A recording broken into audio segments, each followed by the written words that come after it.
Hello students, this is Agathiya. புதுசாக நம்ம காலேஜுக்கு ஜாயின் பண்ணியிருக்காரு. ஸ்கூலில் ஃபர்ஸ்ட் ரேங்க் எடுத்திருக்காரு. கங்க்ராச்சுலேஷன், நல்லா படிங்க. தேங்க்ஸ். ஓகே.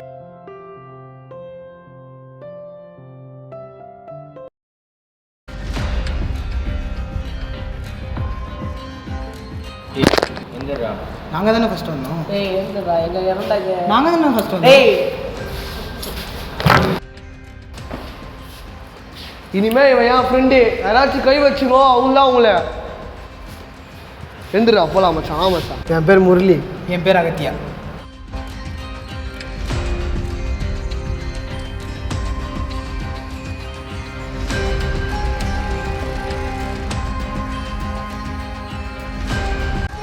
கொஞ்சம் அடிக்கிறியா?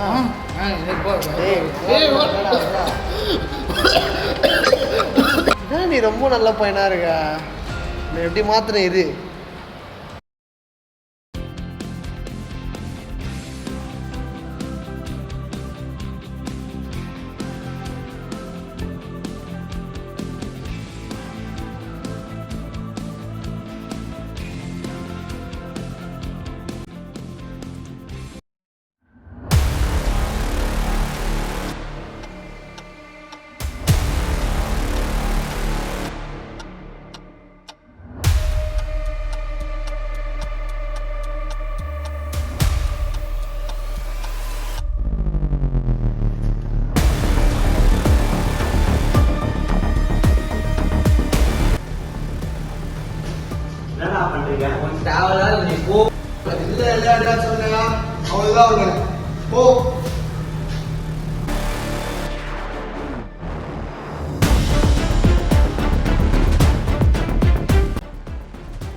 எக்ஸாம் படிச்சுக்கிட்ட மாதிரி.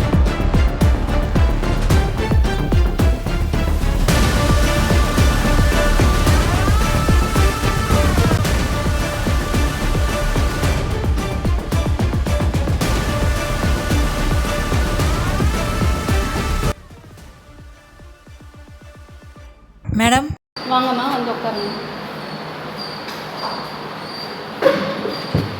எதுக்கு நீங்கள் காலேஜ் வந்திருக்கீங்க, வர வச்சிருக்கோன்றது தெரியுதா உங்களுக்கு? தெரியுமா? சொன்னானா உங்கள் பையன்? என்ன மேடம் சொல்கிறீங்க? எனக்கு தெரியாது. அவன் காலேஜில் ட்ரக்ஸ் யூஸ் பண்ணியிருக்கான். கேட்க போன சாரையும் அடிச்சிருக்கான். இவனுக்கு காலேஜில் அட்மிஷன் நான் எவ்வளோ ஹாப்பியாக கொடுத்தேன்னு எனக்கு தான் தெரியும். ஸ்கூலில் ஃபஸ்ட் மார்க் எடுத்திருக்கான். ஸ்கூல் ஃபஸ்ட் எடுத்த பையன் இப்போது எக்ஸாமில் 0 மார்க் எடுத்திருக்கான். டிசிப்ளின் இல்லை. இவனை பார்த்து 4 பேர் கெட்டு போகிறாங்க. இப்படி இருக்கான் இந்த பையன். ஸோ இதனால் இனிமேல் எங்கள் காலேஜுக்கு இவன் தேவையில்லை. ஸோ டிசி வாங்கிட்டு போயிடுங்க. இதனால் எங்கள் காலேஜுக்கும் கெட்ட பேர். கன்ஃபார்ம் நான் டிசி கொடுத்துட்றேன். அவனை எங்கே வெளியே என்ன பண்ண முடியுமோ பண்ணிக்க சொல்லிவிடுங்க. எங்கள் காலேஜுக்கு தேவை கிடையாது. மேடம் என்ன மேடம் சொல்கிறீங்க? இவன் அப்படி இப்படி பயனே இல்லை மேடம்.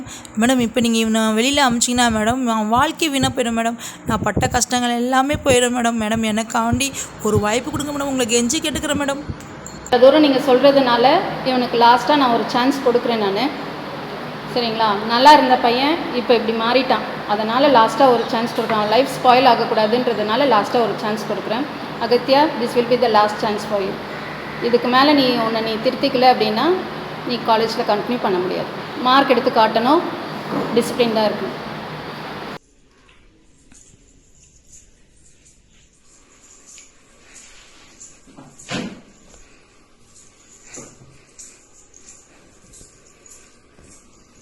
ஏன் என்னய்யா மேடம் எதோ சொல்கிறாங்க காலேஜில்? இன்னும் எனக்கு ஒன்றுமே புரியல.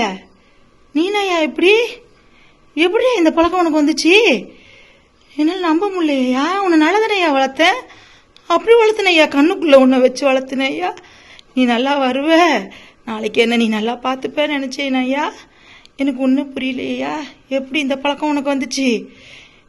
என்னால் நம்ப முடியலையா. ஐயா, அப்பா இல்லாத பிள்ளை தப்பாக போயிடுவான்னு சொந்தக்காரங்க சொன்னாங்க ஐயா. என் பிள்ளை தப்பாக போக மாட்டான். நான் வளர்ந்த வளர்ப்பு அப்படின்னு நினச்சேன் ஐயா. ஐயா, உனக்கு இந்த பழக்கத்தை தொடரும்னு நீ நினைக்கிறியா இல்லை முடிக்கணும்னு நினைக்கிறியா? ஐயா, தொடரும்னு நினச்சேன்னா அம்மா ஒன்று மட்டும் சொல்கிறேன். அம்மா செத்துடுறேன், அம்மா செத்துட்டாங்க, அதனால தான் இந்த பழக்கத்துக்கு நான் ஆளானேன்னு நீ சொல்லிடலாம். சொந்தக்காரங்கெல்லாம் அதை நினச்சிட்டு கம்முன்னு இருந்துருவாங்க பையா. சரியா?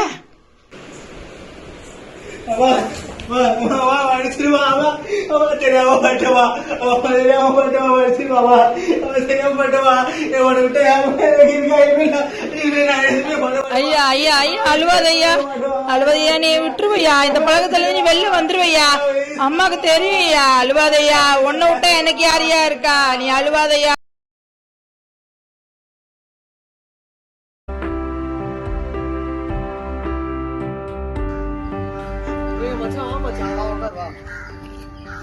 இன்னைக்கு பாத்ரூம்ல ஒருத்த பார்த்தால, ஆமா. அந்த நாய் தான் மாட்டி விட்டுச்சான். மனசே கஷ்டமா இருக்கு. சரி விட்றா, இது அடி. இந்த கருமத்தினால தான் எல்லா பிரச்சனையும். என்னடா ஆச்சு? உனக்கு தெரியாதுடா, சின்ன பிள்ளையிலே எங்கள் அப்பா என்னை விட்டு போயிட்டார். எங்கள் அம்மா தான் கஷ்டப்பட்டு என்னை வளர்த்தாங்க. எங்கள் அம்மா காதுலையும் கழுத்துலையும் ஒரு பொட்டு கூட தங்கம் இருக்காது. சொந்தக்காரெல்லாம் சொன்னான் அப்பயே, அப்பா இல்லாத பிள்ளை தப்பாக போயிடுவேன்னு. ஆனால் எங்கள் அம்மா கேட்கல, நான் வளர்த்து காட்டுறேன் என் பையனை அப்படின்னா. நான் அப்போலேருந்து நல்லா படித்து எங்கள் அம்மாவை நல்ல நிலைமைக்கு கொண்டு வரணும்னு ரொம்ப ட்ரை பண்ணி படித்தேன். ஸ்கூலில் ஒரு ஃப்ரெண்டு கூட இருந்ததில்லை. நல்லா படிக்கணும்னு யாருமே வந்துட மாட்டான் என் கூட. நான் யாரு கூடயும் பேசவும் மாட்டேன், ஃபுல்லாக படிப்பு மட்டும்தான் இருப்பேன். நீ எதுக்கு அப்படி இருந்த? எனக்கு அது சொன்னால் புரியாது, என் நிலைமையில இருந்தால் தெரியும் உனக்கு. எப்போவுமே படிப்புன்னு இருந்தால் இப்படி தான் ஆகும். மச்சான், உனக்கு சிங்கிள் பேரண்ட்டோட கஷ்டம் என்னன்னு தெரியாதுடா. எங்கள் அம்மா எவ்வளோ கஷ்டப்படுறாங்க கண் எதிர்க்கவே பார்த்தேன். அப்படியே எனக்கு கண்ணெல்லாம் கலங்கும் தெரியுமா எங்கள் அம்மாவை பார்க்கும்போது. டெய்லியும் அப்படியே அவங்க கையெல்லாம் அப்படியே பூத்து போய் வருவாங்க வேலைக்கு போயிட்டு. நான் மனசே கேட்காது எனக்கு. எப்படா படிப்பு முடிப்பேன், எங்கள் அம்மாவை பார்த்துக்கலான்னு இருப்பேன். இந்த காலேஜ் வந்தவங்க கூட அப்படி தான் இருந்தேன். சரி இத்தனை நாள் ஃப்ரெண்ட் இல்லாமல் இருந்துட்டுமே, இப்போயும் இருந்தால் அப்படி நல்லா இருக்காதுன்னு தான் நீங்களாம் பண்ணுறதை பார்த்தோன்னே எனக்கு பிடிச்சி போச்சு. அதுவும் என்னன்னு தெரில, பாதை மாதிரி போயிட்டேன்டா. கடைசியில் சொந்தக்காரன் சொன்ன மாதிரி ஆயிடுச்சுலடா. தப்பாக போயிட்டேன். சரி விட்டு ஃபீல் பண்ணாத. நீ உனக்கு தெரியாதுடா, நேற்று எங்கள் அம்மா கேட்குறாங்க என்ன, யா உனக்கு ட்ரக்ஸ் இதை எடுக்கணும்னு தோணுச்சுனாயா சொல்லிடுறியா, அம்மா செத்து போயிடுறேன் அப்புறமா எடுத்துக்கோயா, அந்த சோகத்தில் எடுக்கிறேன்னு எல்லோரும் நினச்சிப்பாங்கன்னு அப்படி சொல்கிறாங்கடா. உட்ரா அழுவாதடா, உட்ரா. ஏய் உட்ரா அழுவாதடா, உட்ரா அழுவாதடா. எங்கள் அம்மா எனக்கு உசுடா. சரி விடு, அழுவாத விடு. சரி பார்த்துக்கலாம், விடு அழுவாத. மச்சான் நீ என் ஃப்ரெண்ட் தானே? ஆமாம். ட்ரக்ஸ் இனிமேல் எடுக்கவே கூடாது. நீ என்ன யோசிக்கிற? பார்க்கலாம். டேய் மனுஷா வச்சிருவேன். ட்ரக்ஸ் எடுக்கவே கூடாது. நீ சத்தியம் பண்ண. எடுக்க மாட்டேன். சத்தியம் பண்ணுறா. எடுக்க மாட்டேன்டா. சத்தியம் பண்ணுன்னு. ஏதாச்சும் நிலைமையில எடுக்க வேண்டிய நேரம் வந்ததுன்னா? டேய் சத்தியம் பண்ணுறேன். பேசவே மாட்டேன். எப்படியோ கட்டுப்போம்.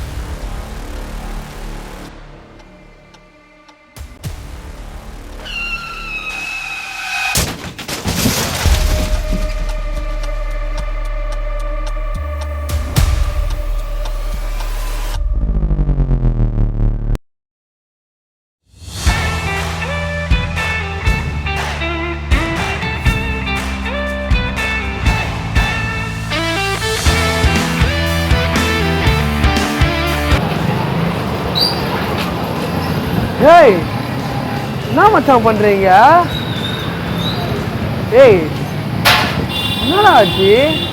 நான் பேச மாட்டேன், கால் பண்ணால் எடுக்க மாட்டேன், எல்லாரும் வந்து பிளாக் பண்ணி வச்சிருக்கேன், வீட்டுக்கு போனால் காலி பண்ணிட்டேன்றாங்க. என்னதான் ஆச்சு? நான் இப்போ ட்ரக்ஸ்லாம் விட்டேன்டா. நீ உண்மையாடா? சத்தியமா ட்ரக்ஸ்லாம் விட்டேன் நான் இப்போ. முடியல. உண்மையா? நாட்டுக்காக இல்லை, உனக்காக. பெரிய சித்தாச்சு. உண்மையா விட்டுட்டேன்டா ட்ரக்ஸ் இல்லைண்ணா. உண்மையிலே சத்தியமா? சத்தியமா ட்ரக்ஸ் எல்லாம் விட்டேன். சரி அப்புறம் இவன் டிஸ்மிஸ் பண்ணாங்களா உங்கள் 3 பேத்தையும்? நீ என்ன பண்ணுற நீ இப்போ? எனக்கு காலேஜில் டிஸ்மிஸ் பண்ணேன், அதுக்கப்புறம் நான் ஒன்றும் பண்ணல, வீட்டில் சும்மா தான் இருக்கேன். ஏய் படிடா, ஏதாவது படித்து ஏதாவது வேலைக்கு போடா, வீட்டில் இருக்கவங்களை பார்த்துக்கோடா. சரி அப்புறம் அவனுக்கு 2 பேரும் என்னாச்சு? செந்திலுக்கு என்னாச்சு? செந்தில் ரோட்டில் வந்து ட்ரக்ஸ் யூஸ் பண்ணியிருக்கான். அவனை போலீஸ்காரங்க பிடிச்சிட்டு தான் எடுத்துகிட்டு போயிட்டாங்க. இவன் அறிவு ஹரிஷ்னா விஷயம் தெரியல, அதுக்கப்புறம் பார்க்கவே இல்லை ஹரிதானா. ஏன்டா ட்ரக்ஸ் எடுத்து எவனுமே உருப்பிட்டா சாதிச்சிருமே இல்லை. கரெக்டு தான். என்னடா பண்ணுற நீ? நானா படித்து முடிச்சு இப்போ அமெரிக்கா போகிறேன். அதனால தான் லாஸ்ட்டாக காலேஜ் பார்த்துட்டு போனான்னு. அமெரிக்கா போறியா? ஆமாம், என்னையே கூட்டிட்டு போடா. நல்லா படித்து முடி, கூப்பிட்டு போகிறேன். அம்மா எல்லாத்தையும் எடுமா, அடுத்தது நம்ம ஃப்ளைட் தான் கிளம்ப போகுது. சரியா?